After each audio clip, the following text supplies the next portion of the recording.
They say the definition of madness is doing the same thing over and over and expecting different results. And yet here I am, excited again. Same studio, same publisher, new game.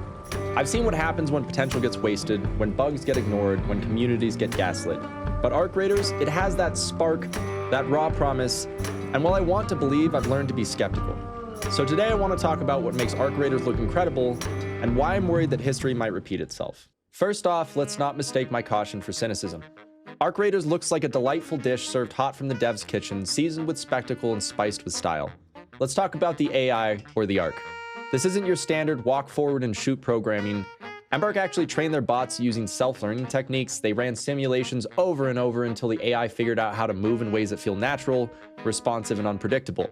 That means the bots don't just react, they adapt, they flank, they anticipate you, and they move like they've watched you play and are ready to ruin your day with choreography straight out of a tactical ballet. This level of AI immersion makes Arc feel alive in a way that few shooters ever do or ever have. I'll be honest, I'm usually a first-person purist. Immersion, intensity, all that jazz, but Arc Raiders, it flipped the script. The third-person perspective in this game isn't just a camera angle. It's a design choice that works. It makes movement feel fluid, combat feel readable, and tension feel thrilling without being overwhelming. And for folks who are newer to extraction looter shooters, especially those intimidated by Tarkov-style anxiety attacks, this might just be the most welcoming on-ramp into the genre yet. Let's talk aesthetics. Arc isn't just another military sim in the sea of beige and brown. This game has flair.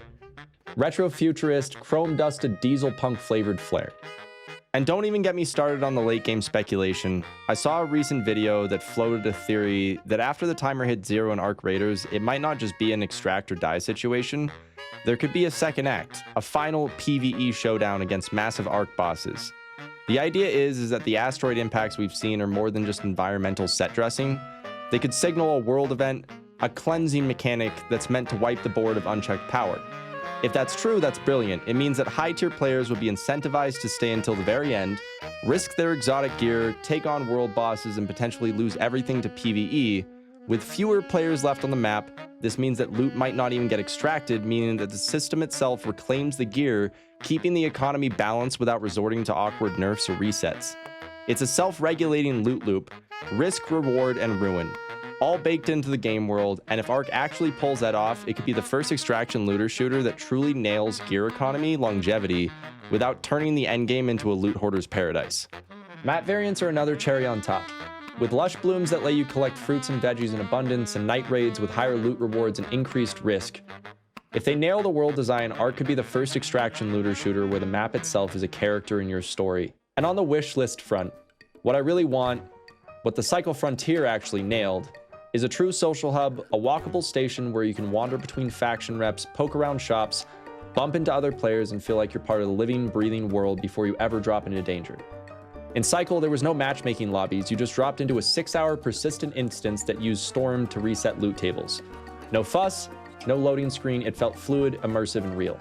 If Arc Raiders could replicate that using Arc as the map cleansing mechanic instead of traditional Storm timers, they could avoid hard load screens entirely. Imagine casually browsing a vendor, grabbing some gear, waving at another player like you're in the Space Mall, and then walking straight to the drop tubes and diving into the chaos. No fade to black, no immersion break. That kind of seamless transition would turn the game into one giant stage, and I want a front row seat. And finally, the genre. People love to say that extraction looter shooters are oversaturated, but ask them to name 3 good ones that aren't Tarkov, and everybody starts stuttering. And even Tarkov, half of its player base wants to fistfight the dev team over cheaters and jank and over monetization, which is why I always go back to the Cycle Frontier. It had incredible ideas and truly unique PvEvP formula and incredible IP. When it worked, it really worked, but the mismanagement and the cheater issue drove it into the ground, and it was horrible to see. Arc Raiders could be the first extraction looter shooter that's both approachable and authentic, one that welcomes you in without watering things down, one that respects the PvEvP tension and gameplay that includes one of the most important features of this genre, proximity voice chat. VoIP makes this genre, it turns standoffs into stories, it gives players the tools to bluff, betray, and beg for mercy. Without it, you're just looting in silence, and silence is boring. Real quick, a huge thanks to my YouTube patrons. Your support means the world and helps me keep chasing this wild theatrical content dream. And hey, if you enjoyed this video, consider subscribing. I'm about 100 subs away from full YouTube monetization, and every click genuinely helps me out there a whole lot. Thanks. Now, I wouldn't be wearing my skeptical hat if I didn't have a reason. And oh boy, do I have my reasons. Let's rewind. I was a Melee main in the finals for over 2,000 hours.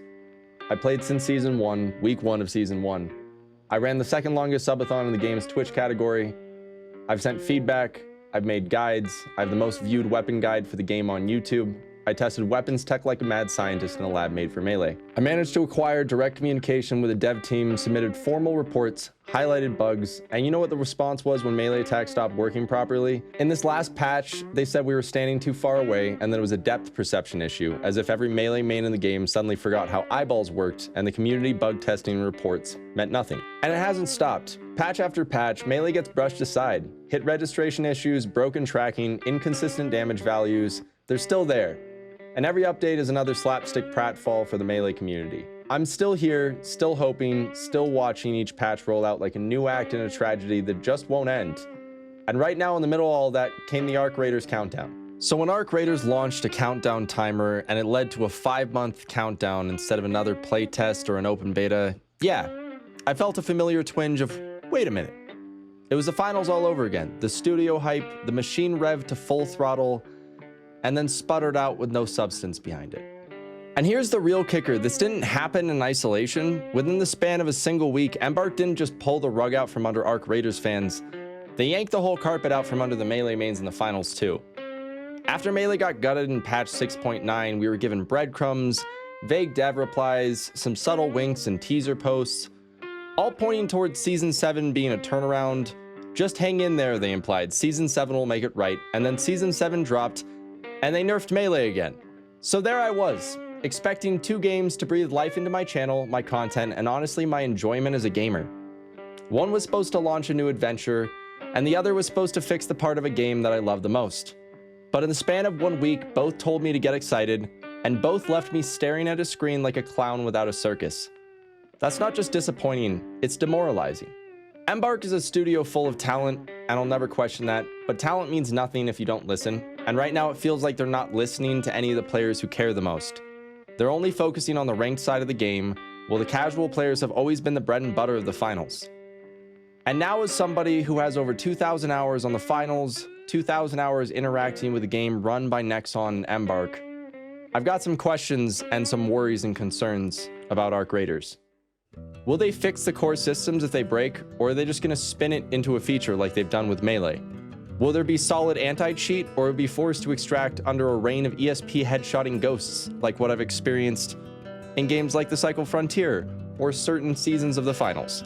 Will new players be onboarded into the fun, or be thrown headfirst in with a rusted pistol and no help? Because at the end of the day, Arc Raiders has the bones of something beautiful, but without the soul of strong support, it could go the same way as every other extraction game that launched big and died in the patches. I'm not making this video because I want Arc Raiders to fail. I'm making it because I believe it can succeed spectacularly.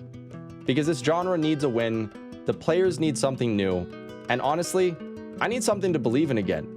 Embark Studios has a second chance to create something truly magical. The flair is there, the mechanics are promising, and the mood is electric. So here's my hope that you listen, that you trust your community, that you build the game Arc Raiders is meant to be, because if you do, we'll be right there cheering you on. Thanks. See you next time.